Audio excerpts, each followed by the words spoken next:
सशक्त भारत से मैं डॉक्टर आर के वर्मा।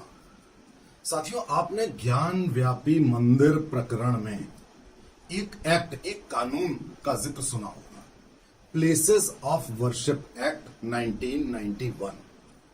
इस एक्ट का जिक्र मुस्लिम पक्ष करता रहा और आपने देखा होगा कि ओवैसी, जो एक फायर ब्रांड देश विरोधी बयान देने के लिए कुख्यात हैं, उन्होंने भी कहा कि नहीं साहब, ये जो प्लेसेस ऑफ वर्शिप एक्ट 1991 ये कहता है कि ज्ञान व्यापी मंदिर प्रकरण, यानी कि जो काशी विश्वनाथ मंदिर अगर आप लोगों ने देखा हो तो पूरे मंदिर प्रकरण, पूरे मंदिर परिसर में आपको एक जगह एक छोटा सा ज्ञान व्यापी मस्जिद नाम का स्ट्रक्चर दिखाई देगा, जिसके अंदर सारी दीवारें मंदिरों की हैं। श्रृंगार गौरी जी का मंदिर था और उसमें 1992 तक पूजा होती रही और उसके बाद भी बीच बीच में पूजा होती रही। तो इस हिंदू पक्ष ने कहा ये हमारा मंदिर है, जो औरंगजेब ने जबरदस्ती वहां पे एक मस्जिद बना दी थी।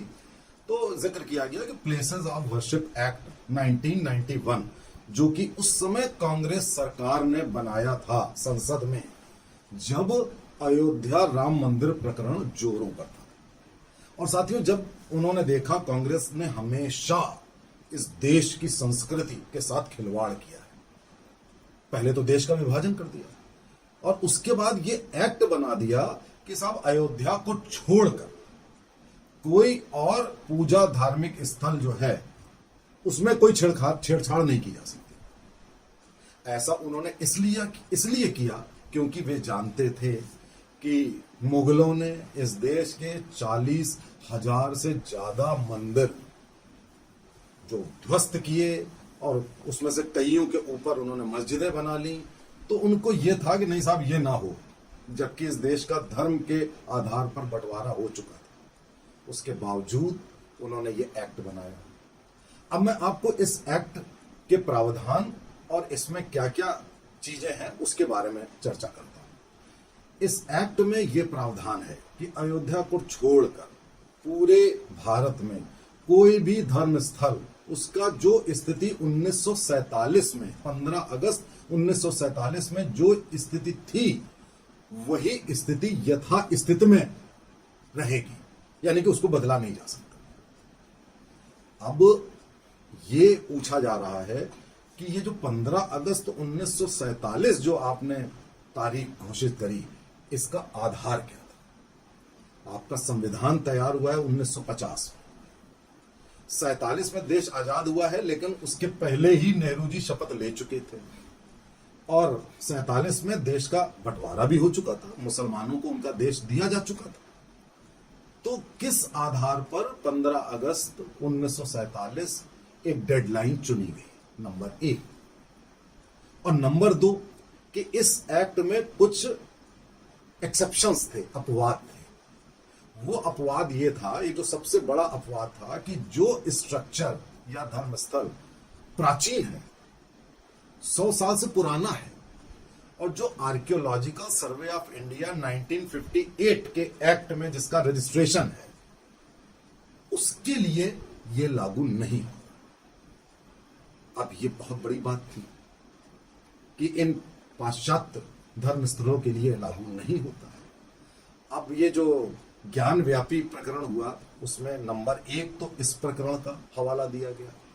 ये जो काशी विश्वनाथ परिसर है, ये तो जाने कब का है, बहुत पुराना है, प्राचीन है, उसमें रजिस्टर्ड भी है, तो इसमें तो वो लागू होगा ही होगा, नंबर 1।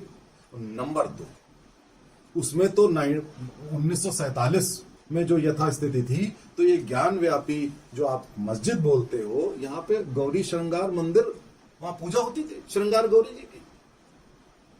तो अब यहां पे तो कंफ्यूजन है कि पूजा भी होती थी, और आपने जो औरंगजेब ने जबरदस्ती एक मंदिर के ऊपर गुंबद बना दिया था, वो चीज थी अंदर मंदिर ही है, अंदर उसका एक एक स्ट्रक्चर, एक एक दीवार, एक एक सब चीज मंदिर है।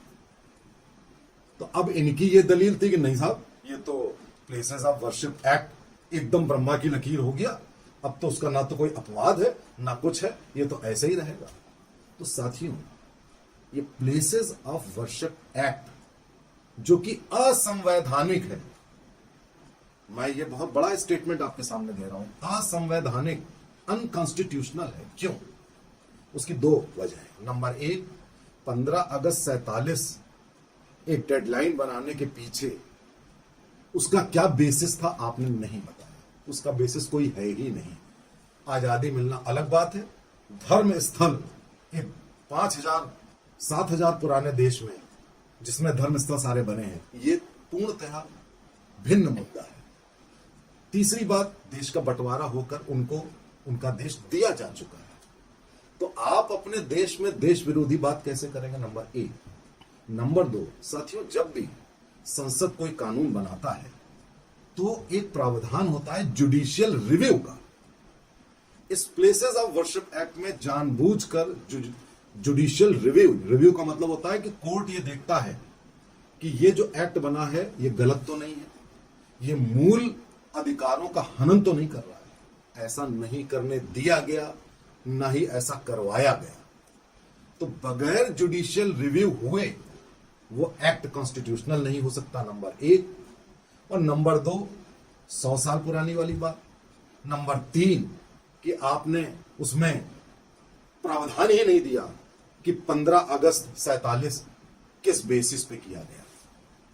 ये तीन कारण हैं जिससे ये एक्ट पूरी तरह से अनकॉन्स्टिट्यूशनल है। मांग उठी है कि ये एक्ट हटना चाहिए।